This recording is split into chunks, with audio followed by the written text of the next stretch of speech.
Welcome to the Miscellaneous Podcast. What are you people? On dope? I'm your host, Paulie. You're a true Vulgarian, aren't you? Today we have Frasley. I'm a Mog, half man, half dog. I'm my own best friend. Travis. I don't believe in the no-win scenario. Breezy. When this baby hits 88 miles per hour, you're gonna see some serious shit. B. Dism. If it bleeds, we can kill it. Jirok. You're in more dire need of a blowjob than any white man in history. And of course, our cupcake in the corner. Ladies and gentlemen, moving up behind us, you'll notice the incredible Barfmobile. With a title that says it all. My brain is like oatmeal. Let's get to it. The Miscellaneous Podcast proudly presents reading scenes from various romance novels. So these aren't like New York Times bestsellers. Okay, I thought these were like actual golden pieces of literature here, man. To be honest, with the excerpt that I got, I was thinking like Fabio on a painted Fabio, like holding a woman, like dressed like lumberjacks and junk. And, even though it was a few lines, I felt like climbing in a bathtub with a bubble bath and candles and bath bombs and shit. All right. Do I get like a sexy saxophone music with this or something? So the voice that I came up with this, it almost, to me, and my kids told me that it sounds. I didn't. Hell no, I didn't read this to my kids. I was about to say, I can't wait to hear what you have to say. No, I mean, I maybe read it to the dog, but but they said it sounded more of a Sean Connery mixed with Richard Nixon. Oh, you better do that voice then. Practice. So here we go. Breezy, I know your name's Breezy. Yep. Stop breathing into the microphone. That's why I moved the mic away. Damn it, dude! I can't even hear him. Paul really? Oh my god! Yeah. Shit, dude. That's why I moved it away to begin with. Well, actually, it might be in our favor. While he's talking, he just heavy breathing. All right. And to be honest with you, since I think we're on the line with a bunch of dudes here. If I hear any unzipping or rhythmic slapping, I'm wearing sweatpants, so you'll never know. All right. You're all right. Here we go. It is quiet in the rest of the library. Inside the back room, the woman has crawled from underneath the man. Now fuck me like a dog, she said. She grips a pillow in her fist, and he breathes behind her.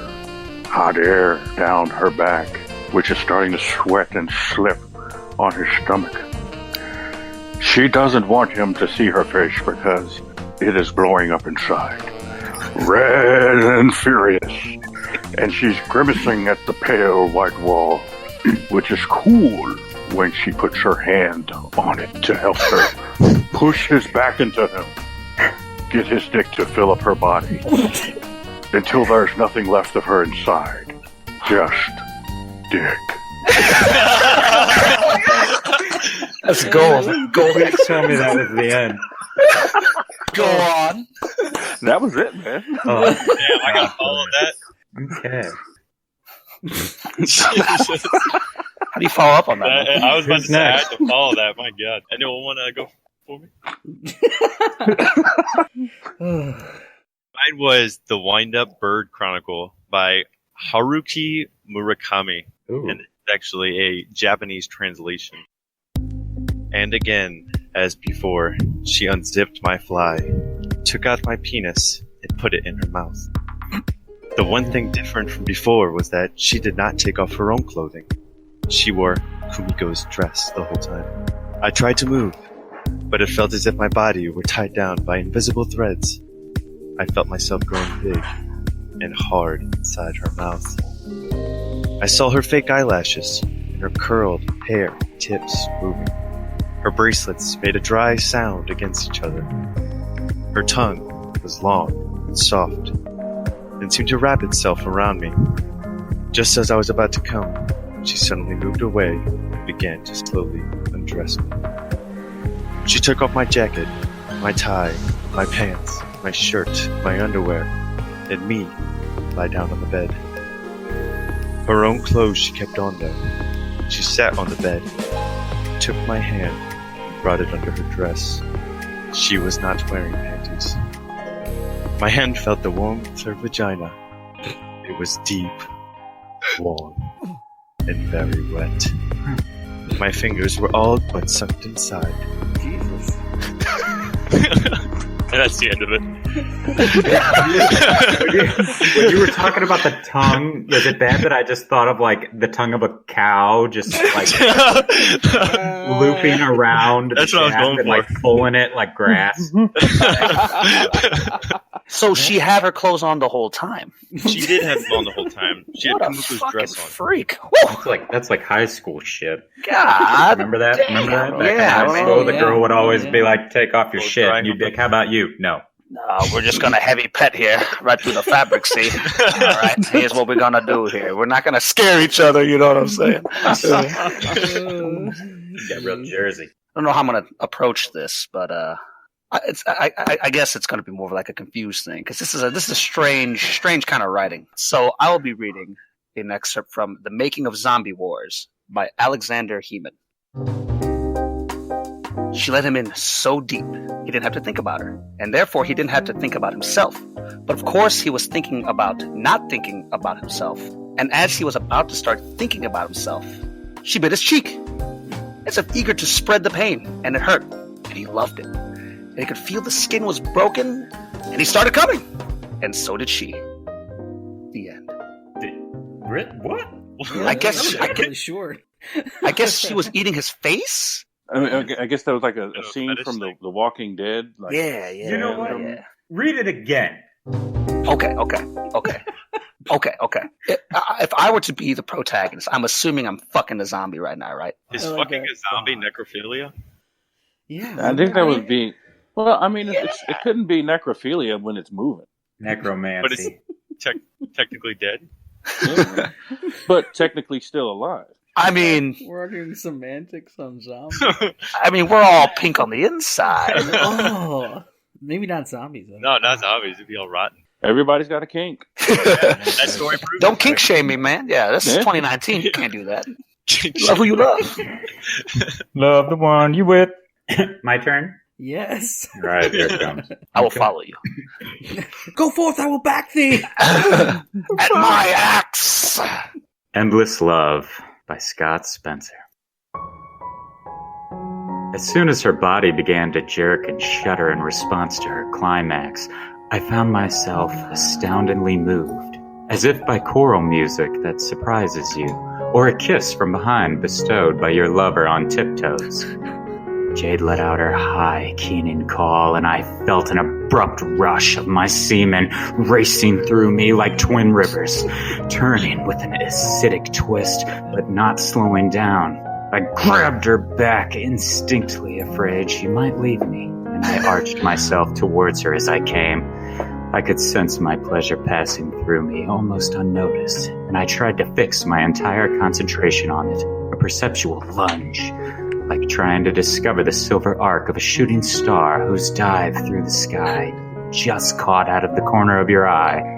When Jade felt the blurry warmth of my climax, she moved up a little and tightened herself for a slow, deliberate slide down. I think it's better if we post them because you can like read along. Deliberate. This is actual solid writing compared to like the shit I just read. Yeah, Scott Spencer. My God, I'm about to go get a fucking novel of his.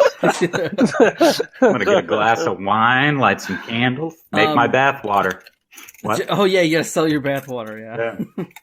All right, if y'all can scroll up a little bit, you'll see where Frasley posted his. Nice. If you want, we'll just do a countdown and we'll all click on it and hear it together. Sounds good.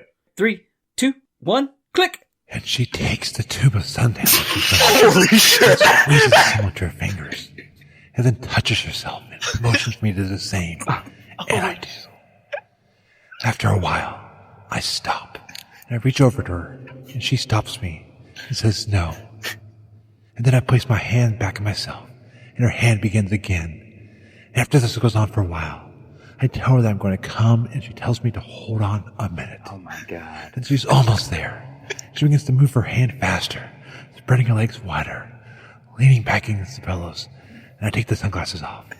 She tells me to put them back on, and I put them back on, and it stings when I come. I guess she comes too. Bowie's on the stereo, and she gets up, flushed, and turns the stereo off, and turns on MTV. I lie there, naked, sunglasses still on, and she hands me a box of Kleenex. What the fuck? Oh my god. Oh, that's that awesome. was the fucking best. Oh god. So they were fucking jacking it in front of each other. That's great. Dude. Put the sunglasses back on. Yeah, what the fuck? They live. They live. He just ran out of bubble gum. That's great. Well, I hope everybody enjoyed this. Dude, this was fucking fun. This was solid. And now we turn this over to the listeners. Tell us which one was better. Oh, yeah. I kind of want to hear what everybody thinks of this, because this was fun. I want to do this again. This was fucking fun. Yeah, that was fun. Group hug in the showers tonight.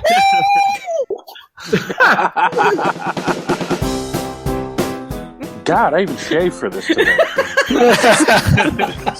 I guess it's Amy Bender, and the title is Quiet Please. God. At least for my tastes. Does a crying baby need to be here when we're doing this? Can you hear that? Yeah. Let me know when you can't hear her anymore. I mean, we don't want to think about You know what? like, Just read it, and the baby's going to add some odd effect. I guess the baby can attribute to your character's weak pull-out game. No! Damn. You know, I was doing good for so long, man. I was doing good for so long. You fuck up one time, and, you know, the risk reward is really not in my favor.